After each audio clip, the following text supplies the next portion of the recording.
we continue the chapter Accounts of Not-for-Profit Organization. I think you have got some idea on the accounting scenario of a not-for-profit organization.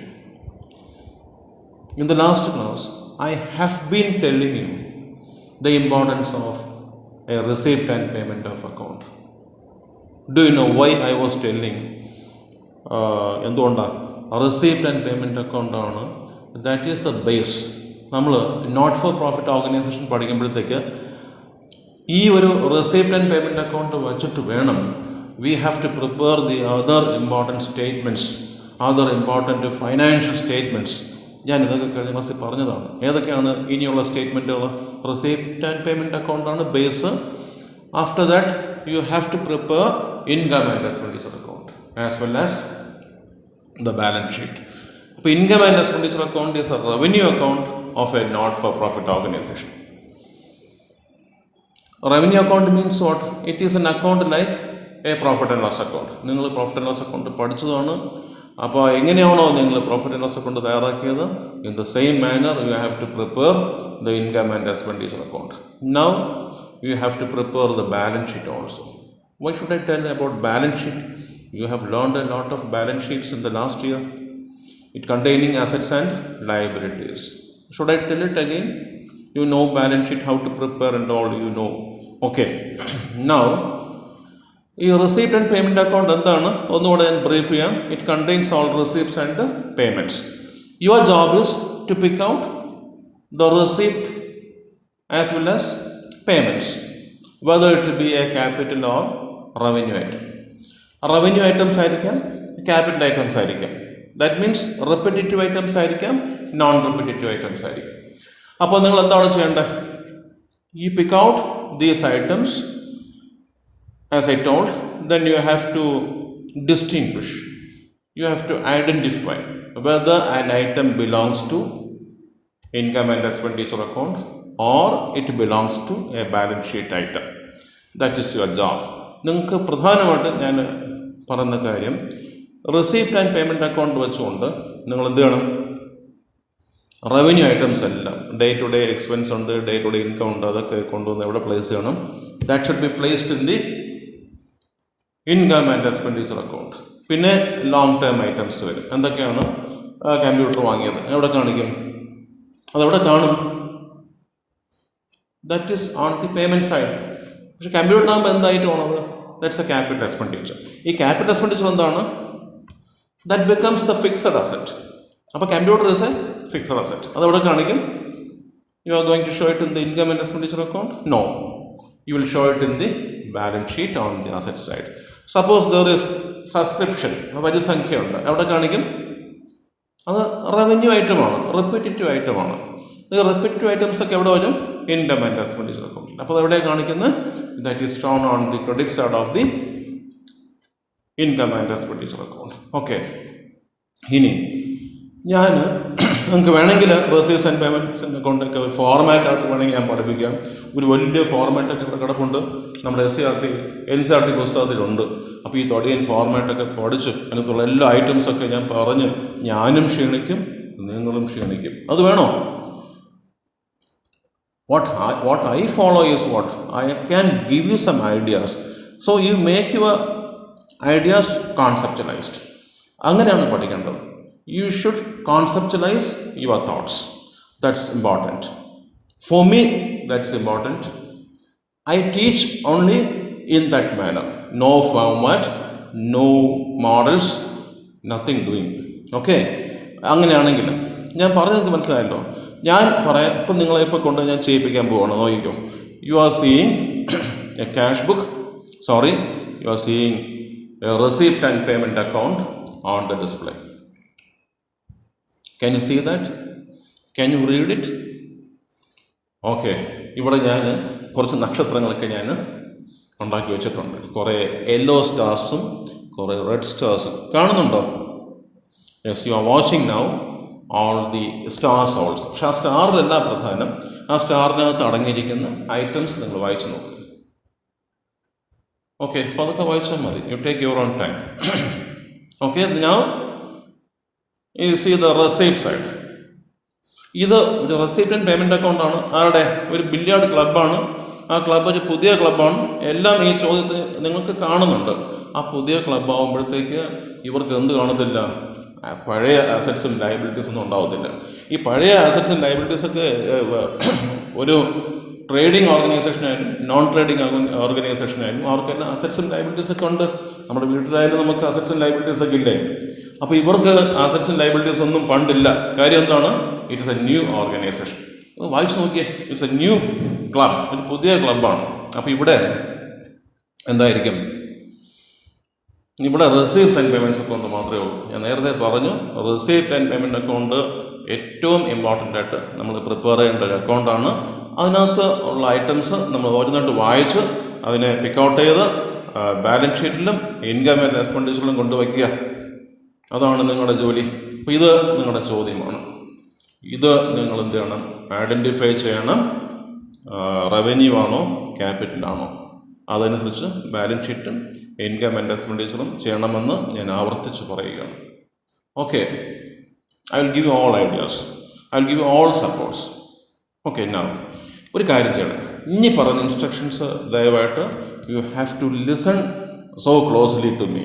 Okay, now the first instruction, എൻ്റെ ഒന്നാമത്തെ നിർദ്ദേശം ഇതാണ്. ഈ സ്റ്റാറിനെ നിങ്ങൾ നോക്കണ്ട. സ്റ്റാറിനകത്ത് അടങ്ങിയിരിക്കുന്ന items നോക്കണ്ട. ബാക്കിയുള്ള ഐറ്റംസൊക്കെ ഒന്ന് വായിക്കണം. റിസീപ്റ്റ് മാത്രം വായിച്ചാൽ മതി. Read receipt only. Don't read the items containing star. ആ യെല്ലോ സ്റ്റാർസ് ഒഴിച്ച് ബാക്കിയെല്ലാം വായിക്കുക. Black letter words on the receipt side, on the debit side. വായിക്കാം. നിങ്ങൾ ഇത് ചെയ്യുകയും വേണം. Take A pencil, paper and start doing also. ഇപ്പോൾ ചെയ്യേണ്ട, ഒരു നിമിഷം ഞാൻ പറഞ്ഞോട്ടെ. The first item on the receipt side is what? Subscription. എന്താണ് സബ്സ്ക്രിപ്ഷൻ? ഞാൻ 100 തവണ പറഞ്ഞു, ഇനിയും എന്നെ കൊണ്ട് പറയും. റിപ്പീറ്റേറ്റീവ് ഐറ്റമാണ്. റിപ്പീറ്റേറ്റീവ് ആയിട്ടുള്ള ഐറ്റംസ് എവിടെ കാണിക്കേണ്ടത്? ഇൻകം ആൻഡ് എക്സ്പെൻഡിച്ചർ അക്കൗണ്ടിൽ കാണിക്കണം. ലൈക്ക് ദാറ്റ് ഇനിയും കാണുന്നുണ്ട് സെയിൽ ഓഫ് സ്നാക്സ്. ഇപ്പോൾ സ്നാക്സ് വിറ്റു, റിഫ്രഷ്മെൻറ്റ് വിറ്റു എന്നൊക്കെ പറഞ്ഞ് നിങ്ങൾക്ക് അറിഞ്ഞൂടെ? അപ്പോൾ ക്ലബ്ബൊക്കെ ആകുമ്പോഴത്തേക്ക് വടയും ചായയും ഒക്കെ വിൽക്കുന്നത് സ്വാഭാവികമാണ്. അത് ടൂർണമെൻ്റൊക്കെ നടക്കുമ്പോഴത്തേക്ക് അവരെന്ത് ചെയ്യും? കുറച്ച് ചായയോ അങ്ങനെ വടയോ ഒക്കെ വിൽക്കാറുണ്ട്. അതൊരു റിപ്പീറ്റേറ്റീവ് ആയിട്ടുള്ള ഇൻകം അല്ലേ? എന്ന് വെച്ചാൽ അവരുടെ ബേസിക് ആക്ടിവിറ്റി അല്ല. They earn some income during the course of what tournament or. അപ്പോൾ ഇതെന്ത് വേണം? It should be shown on the income side. Income അല്ലേ അത്? It repeats. That is why. Again there is sale of tickets. ചില ക്ലബ്ബുകൾ tournament നടക്കുമ്പോഴത്തേക്ക് ഈ ചായയൊക്കെ വിൽക്കുന്നത് പോലെ അവർ എന്ത് ചെയ്യും? സ്റ്റേഡിയത്തിൽ പ്രവേശിക്കാനായിട്ട് they will receive some amount through selling tickets. അപ്പോൾ ഇതും എന്താണ്? It is also an income. എവിടെ കാണിക്കും? ഇൻകം ആൻഡ് എക്സ്പെൻഡിച്ചർ അക്കൗണ്ടിൽ. അപ്പോൾ ഈ 3 item, subscription, sale of snacks, sale of tickets, all will be shown on the credit side of the income and expenditure account. Now let us come to the payment side. നോക്കുക, നന്നായിട്ട് ശ്രദ്ധിക്കുക. അവിടെ payment സൈഡിലും ഞാൻ പറയുന്നു, exclude the star items. അവിടെ red stars കാണുന്നുണ്ട്. ആ ഐറ്റംസ്, റെഡ് സ്റ്റാറല്ല ഒഴിവാക്കേണ്ടത്, ആ ഐറ്റംസ് ഒഴിവാക്കിയിട്ട് ബാക്കി വായിക്കുക. സാലറി, ശമ്പളം കൊടുക്കുക. റെൻറ്റ്, നമ്മൾ ബിൽഡിംഗ് ഒക്കെ ഉണ്ടെങ്കിൽ വാടക കൊടുക്കുക. ടൂർണമെൻറ്റ് എക്സ്പെൻസസ്, എന്താണ്? നമ്മൾ ഈ ടൂർണമെൻറ്റൊക്കെ നടത്തുമ്പോഴത്തേക്ക് ആ ടൂർണമെൻറ്റായിട്ട് ബന്ധപ്പെട്ട് ചിലവുകളില്ലേ? ചുമ്മാ നടത്താൻ പറ്റുമോ? ബോൾ, ബാറ്റ്, പിന്നെ അവിടുത്തെ ഗ്രൗണ്ട് എക്സ്പെൻസ് ഒക്കെ റിപ്പീറ്റേറ്റീവ് എക്സ്പെൻസ് അല്ലേ? അതുപോലെ സ്നാക്സ് പർച്ചേസ്. എന്താണ് സ്നാക്സ് പർച്ചേസ് എന്ന് പറയുന്നത്? ഈ നേരത്തെ ഞാൻ പറഞ്ഞു ബിസ്ക്കറ്റൊക്കെ വിൽക്കുന്നുണ്ട്, റിഫ്രഷ്മെൻ്റൊക്കെ വിൽക്കുന്നുണ്ട്. അതെന്താണ്? That is revenue item. അതുപോലെ അപ്പോൾ ആ ഇൻകം ഉണ്ടാക്കാനായിട്ട് ബിസ്ക്കറ്റൊക്കെ മേടിക്കണ്ടേ? നമ്മൾ എപ്പോഴൊക്കെയാണോ ടൂർണമെൻ്റ് ഉള്ളത് അപ്പോഴൊക്കെ എന്ത് ചെയ്യും? ഇത് വാങ്ങിച്ച് വിൽക്കാറുണ്ട്. റെപ്പിറ്റേഷൻ ഇല്ലേ? റെപ്പിറ്റേഷൻ ഉണ്ടെങ്കിൽ ഓർത്തോണം, that comes in the income and expenditure on the debit side. Okay, garden expenses. ഈ ക്ലബിന് എന്തുണ്ട്? They have a garden. അതുകൊണ്ടാണ് ഗാർഡൻ എക്സ്പെൻസ് എന്ന് വന്നത്. ഇറ്റ് ഷുഡ് ബി വാട്ടേഡ്, it should be manured, it should be maintained, for which some expense shall be incurred, which is also of repetitive nature. Gardening expenses എന്താണ്? Repetition ഉള്ള expense ആണ്. So better show it in the income and expenditure account on the debit side. Okay, ഏതൊക്കെയാണ് ഈ repetitive items? Star ഇല്ലാത്ത items ഒക്കെ ഒന്ന് വായിക്കാമോ? Salary, rent, tournament expenses, snack expenses, garden expenses. All are found on the debit side. Now we start doing also. Okay, അല്ലെങ്കിൽ പിന്നെ ചെയ്താലും മതി, പക്ഷെ ഇത് കേട്ട് വയ്ക്കുക. Okay, now we balance it. Now you can see the answer on the screen. So you are getting a balance of 7,500. Credit exceeds the debit by rupees 7,500. What is that? That's called surplus. ഇതൊക്കെ ഞാൻ കഴിഞ്ഞ ക്ലാസ്സിൽ പറഞ്ഞതാണ്. സർപ്ലസിന്റെ മലയാളം വാക്ക് എന്താണ്? മിച്ചം എന്നൊക്കെ നമ്മൾ പറയും. You use the word surplus. തിരിച്ചാണെങ്കിൽ എന്ത് പറയും? You are remembering? Deficit. Okay, I am not explaining that. You know that, I presume. Now you have finished the preparation of what? Income and expenditure account. Now we will come to the balance sheet. Okay, before that, ഞാൻ നിങ്ങൾ കുറേ നേരം കൊണ്ടേ നിങ്ങൾ ആകാംക്ഷയോടെ ഇരിക്കുന്നു, നിങ്ങൾക്ക് ആ സ്റ്റാർ എന്താണെന്ന് അറിയണം. സ്റ്റാറിൻ്റെ ഒരു നേച്ചർ പറയാമോ? They are permanent. Stars R permanent. അപ്പോൾ ഞാൻ ഈ കൊടുത്തേക്കുന്ന സ്റ്റാറിൽ ഉള്ള ഐറ്റംസ് ഒക്കെ എന്തായിരിക്കും? പെർമനൻറ്റ്. ക്യാപിറ്റൽ റിസിപ്റ്റ് ഒക്കെ എന്താണ്? Permanent. They becomes what? They becomes long-term liabilities. Things are easy. No need of formatting. Format ഒക്കെ പഠിച്ച് നമ്മളെല്ലാം മറന്നു. Use your idea. Okay, in that way only you learn. We follow what? The constructivist paradigm. I cannot go violated against the constructivism. Okay. Anyway, you just learn these items. ഈ star എന്തൊക്കെയാണ് പറയും? Bank loan, റിസീപ്റ്റാണ് നോക്കേണ്ടത്. Bank loan എന്താണ്? തിരിച്ചു കൊടുക്കേണ്ട ലയബിലിറ്റിയാണ്, long term ലയബിലിറ്റിയാണ്. ബാങ്കിൽ നിന്നൊക്കെ loan എടുക്കത്തില്ലേ? നമ്മൾ 5-10 വർഷം കൊണ്ടൊക്കെ അടയ്ക്കുന്നത്. 1 വർഷത്തിൽ കൂടുതൽ ഉള്ള ലയബിലിറ്റീസിനൊക്കെ നമുക്ക് എന്തിൽ ഉൾപ്പെടുത്താം? Long term. So it's A permanent item. അപ്പോൾ ഇതിൻ്റെ സ്വഭാവം എന്താണ്? ലയബിലിറ്റിയാണ്, തിരിച്ചു കൊടുക്കേണ്ടതാണ്. അപ്പോൾ ഇതെവിടെ കാണിക്കണം? ബാലൻസ് ഷീറ്റിൽ, ലയബിലിറ്റി സൈഡിൽ. നിങ്ങൾ പഠിച്ചതുകൊണ്ട് എത്രയോ ബാലൻസ് ഷീറ്റ് നിങ്ങൾ ചെയ്തവരാണ്. അപ്പോൾ ബാങ്ക് ലോണ് നിങ്ങൾക്ക് കാണിക്കാം. പിന്നെ വരുന്നു എൻട്രൻസ് ഫീ. ഞാനവിടെ എ എന്ന് എഴുതി വെച്ചിട്ടുണ്ട്. എ, അതായത് ഇംഗ്ലീഷ് ആൽഫബറ്റ് എ എന്നുണ്ട്. പിന്നെ അതേപോലെ ABC ഒന്ന് നോക്കിക്കോണേ. You just see this. Life membership fees. എന്താണ്? Life membership fees, entrance fees, donation അവിടെ നിൽക്കട്ടെ, ലെഗസി. അങ്ങനെ ABC 3 ഐറ്റംസ് ഞാൻ അങ്ങനെ മാർക്ക് ചെയ്തിട്ടുണ്ട് ABC ആയിട്ട്. എന്താണവ? എൻട്രൻസ് ഫീസ് എന്താണ്? പ്രവേശന ഫീസാണ്. ക്ലബിലൊക്കെ ചേരുമ്പോഴത്തേക്ക് പ്രവേശന ഫീസ് കൊടുക്കണം. Life membership fees. ചില ആൾക്കാർ ഈ സബ്സ്ക്രിപ്ഷൻ എല്ലാ വർഷവും മാസവും ഒക്കെ കൊടുക്കുന്നതൊക്കെ മടിച്ച് ഒറ്റ തുകയായിട്ട് കൊടുക്കും. പൈസ ഉള്ള ആൾക്കാർ എന്ത് ചെയ്യും? ഒരു വലിയ എമൗണ്ട് അങ്ങ് കൊടുത്തേക്കും. അത് ഒറ്റ പ്രാവശ്യം കിട്ടുന്ന ഒരു വരുമാനമാണ്, അല്ലേ? ലൈഫ് മെമ്പർഷിപ്പ് ഫീസ് അതെവിടെ കാണും? These are capital receipts. അതുപോലെ സി എന്ന് പറഞ്ഞ ഐറ്റം ലെഗസി ഉണ്ട്. ഇപ്പോൾ ഒരാൾ വിൽപത്രത്തിൽ എഴുതി വെച്ചേക്കാണ്, ഞാൻ എൻ്റെ വസ്തുവകകളിൽ ഞാൻ ഇത്ര എമൗണ്ട് ഈ ക്ലബിന് ഞാൻ ദാനം ചെയ്യും. അങ്ങനെ കിട്ടുന്ന എമൗണ്ടിന് എന്ത് പറയും? പേരിലൊക്കെ ഉള്ള കാര്യം, അല്ലെങ്കിൽ ഒന്നുമില്ല. ലെഗസി എന്ന് പറയും. ലെഗസി. ഇപ്പോൾ വിൽപത്ര പ്രകാരം കിട്ടുന്ന എമൗണ്ടാണ് ലെഗസി. പരീക്ഷയ്ക്ക് ചോദിക്കാം. ഓക്കെ, അപ്പോൾ ലെഗസി എവിടെ കാണിക്കും? ഇതെല്ലാം ഒരുമിച്ച് വരുന്നത് ABC. എന്തൊക്കെയാണ്? Entrance fees, life membership fees, legacy.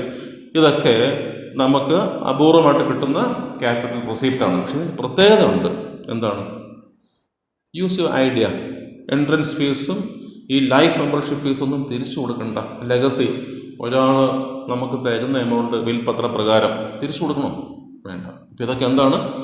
തിരിച്ചു കൊടുക്കേണ്ടാത്ത ക്യാപിറ്റൽ റിസീപ്റ്റാണ്. ഇത് ക്ലബിന് സൂക്ഷിക്കാം, പക്ഷേ ലയബിലിറ്റിയാണ്. അതിൻ്റെ വികസന ആവശ്യങ്ങൾക്കായിട്ട് അവർക്ക് ഭാവിയിൽ അത് ഉപയോഗിച്ചോളാം. അതൊക്കെ നമുക്ക് പിന്നെ നോക്കാം. അപ്പോൾ എന്തായാലും തിരിച്ചു കൊടുക്കേണ്ടാത്ത ഒരു ലോങ് ടേം റിസീപ്റ്റുകൾ ABC, അത് 3 വായിക്കുക. അത് 3 എന്താണ്?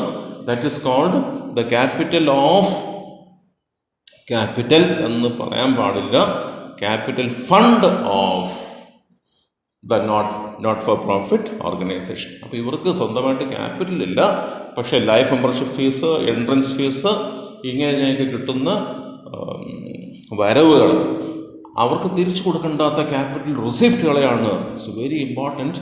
It is called capital fund or general fund. Okay, ഇതും കൂടെ എവിടെ കൊണ്ടുവന്ന് കാണിക്കണം? It should also be shown on the liability side of the balance sheet. Okay, അതുപോലെ തന്നെ അപ്പോൾ ക്യാപിറ്റൽ ഫണ്ട് ഇമ്പോർട്ടൻ്റ് ആണ്. വേറൊരു കാര്യം ഞാൻ പറയാം. നമ്മൾ ഇൻകം ആൻഡ് എക്സ്പെൻഡിച്ചർ അക്കൗണ്ടിൽ നമുക്ക് ഒരു 7,500 ഓർമ്മയുണ്ടോ? നമുക്ക് കിട്ടിയത് എന്താണ്? That is surplus. എന്താണത്? സർപ്ലസ് ആണ്. അത് പ്രോഫിറ്റിന് തത്തുല്യമായ വാക്കാണ്. പണ്ട് നമ്മൾ ക്യാപിറ്റൽ കൂട്ടുന്നത് പോലെ ഇവിടെ എന്ത് ചെയ്താച്ചാൽ മതി, ഇത് നമ്മുടെ ക്യാപിറ്റൽ ഫണ്ടുമായിട്ട് തന്നെ ആഡ് ചെയ്യണം. മറന്നുപോലെ നെറ്റ് ലോസ് ഫണ്ട് കൊടുത്തില്ലേ? ഇവിടെ എന്താണ് തത്തുല്യമായ വാക്കൂടെ ഉണ്ട്, ഡെഫിസിറ്റ്. അതെന്താണ്? പണ്ട് ക്യാപിറ്റലിൽ നിന്ന് നെറ്റ് ലോസ് കുറയ്ക്കുന്ന പോലെ ഇവിടെ ക്യാപിറ്റൽ ഫണ്ടിൽ നിന്ന് ഡെഫിസിറ്റ് ഉണ്ടെങ്കിൽ കുറച്ചോണം. പക്ഷെ ഇവിടെ ഇപ്പോൾ നമുക്ക് എന്തേ ഉള്ളൂ? We have surplus. ഇത് ക്യാപിറ്റൽ ഫണ്ടിൽ ആഡ് ചെയ്യണം. ഓക്കെ, ഇനി വേറെ ഒരു ഐറ്റം കൂടെ ഉണ്ട്, ഡൊണേഷൻ ഫോർ ബിൽഡിംഗ്. ഈ ഡൊണേഷൻ ഫോർ ബിൽഡിംഗ് ഈ ക്യാപിറ്റൽ ഫണ്ട് പറഞ്ഞതുപോലെ തിരിച്ചു കൊടുക്കണ്ട. നമ്മൾ ഡൊണേഷൻ എന്തിനാണ് മേടിച്ചത്? ഒരു ബിൽഡിംഗ് ഉണ്ടാക്കാനായിട്ട്. ഇപ്പോൾ ബിൽഡിംഗ് ഉണ്ട്, ക്ലബിന് ഒരു ബിൽഡിംഗ് വേണമെന്ന് ആഗ്രഹിക്കുന്നു, ഒരു ഫണ്ട് സമാഹരിക്കുകയാണ്, അത് തിരിച്ചു കൊടുക്കണ്ട. പക്ഷേ ലയബിലിറ്റി ആണ്. എന്തുകൊണ്ടാണ്? ഈ ക്ലബ് എന്താണ്? They have the responsibility to construct a building. ഒരു ബിൽഡിംഗ് ഉണ്ടാക്കി കൊടുക്കണം. അപ്പോൾ ഈ ഒരു ലയബിലിറ്റി ക്യാപിറ്റൽ ഫണ്ടെന്ന് പറയാനൊക്കത്തില്ല. But it is a separate liability which has to be placed on the liability side of the balance sheet. Okay, I think you have understood. ഇതേപോലെ പല ഫണ്ടും നമ്മൾ മേടിക്കാറുണ്ട്. പല പല ഡൊണേഷൻസ്, ടൂർണമെൻറ്റ് ഫണ്ട്. എന്തിനാ? ടൂർണമെൻറ്റ് നടത്താനായിട്ട്. ലയബിലിറ്റി സ്വഭാവമില്ലേ? പ്രൈസ് ഫണ്ട്, പ്രൈസ് കൊടുക്കാൻ വേണ്ടി നമുക്ക് പൈസ പിരിച്ചെടുക്കാം. അതും ഒക്കെ എവിടെ കൊണ്ടാണ് സൂക്ഷിക്കുന്നത്? All these come on the liability side. Like that donation for building that should be placed on the liability side. ഇതെല്ലാം കൂടെ ഒന്ന് നമുക്ക് നോക്കി ഞാൻ ആ ബാലൻസ് ഷീറ്റ് ഇപ്പോൾ ഡിസ്പ്ലേ ചെയ്യുന്നുണ്ട്. Now I have arranged these liabilities on the liability side and I have added together to get 58,000. Okay, അപ്പോൾ ക്യാപിറ്റൽ ഫണ്ട് അവിടെ പ്രത്യേകം കാണിച്ചിട്ടുണ്ട്. നിങ്ങൾ വായിച്ച് നോക്കുക, എമൗണ്ടൊക്കെ വായിക്കുക. ഒക്കെ നിങ്ങൾ ചെയ്തുകൊണ്ടാൽ മതി. ക്യാപിറ്റൽ ഫണ്ട് 15,500 ഉണ്ടായിരുന്നു. സർപ്ലസ് 7,500 ആഡ് ചെയ്തിട്ടുണ്ട്. So totally you got 58,000. Okay, now will come to the asset side. 2-3 മിനിറ്റും കൂടെ ഞാൻ പറഞ്ഞ് അവസാനിപ്പിക്കാം. പറഞ്ഞോട്ടെ, നിങ്ങൾക്ക് എളുപ്പമായിട്ട് പഠിക്കാൻ പറ്റുന്നു എന്ന് ഞാൻ വിചാരിക്കുന്നു. On the asset side, you are again seeing some stars. Red സ്റ്റാറുകളാണ്. അപ്പുറത്ത് എന്തായിരുന്നു? Yellow stars. അപ്പോൾ യെല്ലോ സ്റ്റാർസ് ഒക്കെ എന്തിനെ റെപ്രസെൻ്റ് ചെയ്തു? They are all capital receipts. ഇനി റെഡ് സ്റ്റാർസ് എന്താണ്? They are capital expenditure. ഈ ക്യാപിറ്റൽ എക്സ്പെൻഡിച്ചർ എന്തായിട്ട് മാറും? ഫിക്സഡ് അസറ്റായിട്ട് മാറും. അപ്പോൾ ആ സ്റ്റാർ ഐറ്റംസ്, റെഡ് സ്റ്റാർ മാത്രം നിങ്ങൾ നോക്കുക. അവിടെ എന്തൊക്കെ കാണുന്നുണ്ട്? ഫ്രിഡ്ജ്. എന്താണ് fridge? It's a capital expenditure. എന്താണ് fridge? It's a fixed asset. എന്താണ് ഫ്രിഡ്ജ്? ഇത് നമുക്ക് ക്ലബിലെ മെമ്പേഴ്സിന് തണുത്ത വെള്ളം കുടിക്കാനൊക്കെ അവർ എന്തെങ്കിലുമൊക്കെ സ്പോർട്സ് ഒക്കെ കഴിഞ്ഞ് വരുമ്പോഴത്തേക്ക് അവർക്ക് ഫ്രിഡ്ജ് മേടിക്കണമെന്ന് ആഗ്രഹം തോന്നി. So that is a fixed asset. എവിടെ കാണിക്കും? Should I tell you? Don't you know? It will be placed on the asset side as a fixed asset. Okay, billiard table. Billiard table സ്പോർട്സാണ് ഇവിടെ. എന്ത് ക്ലബ്ബാണ്? ബില്ലിയാർഡ് ക്ലബ്ബാണ്. അപ്പോൾ അതെന്താണ്? അവർക്ക് ഒരു ടേബിൾ വാങ്ങിക്കണ്ടേ? ബില്ലിയാർഡ് കളി നടത്തണ്ടേ? അപ്പോൾ അതെന്താണ്? That is a fixed asset that comes as A furniture.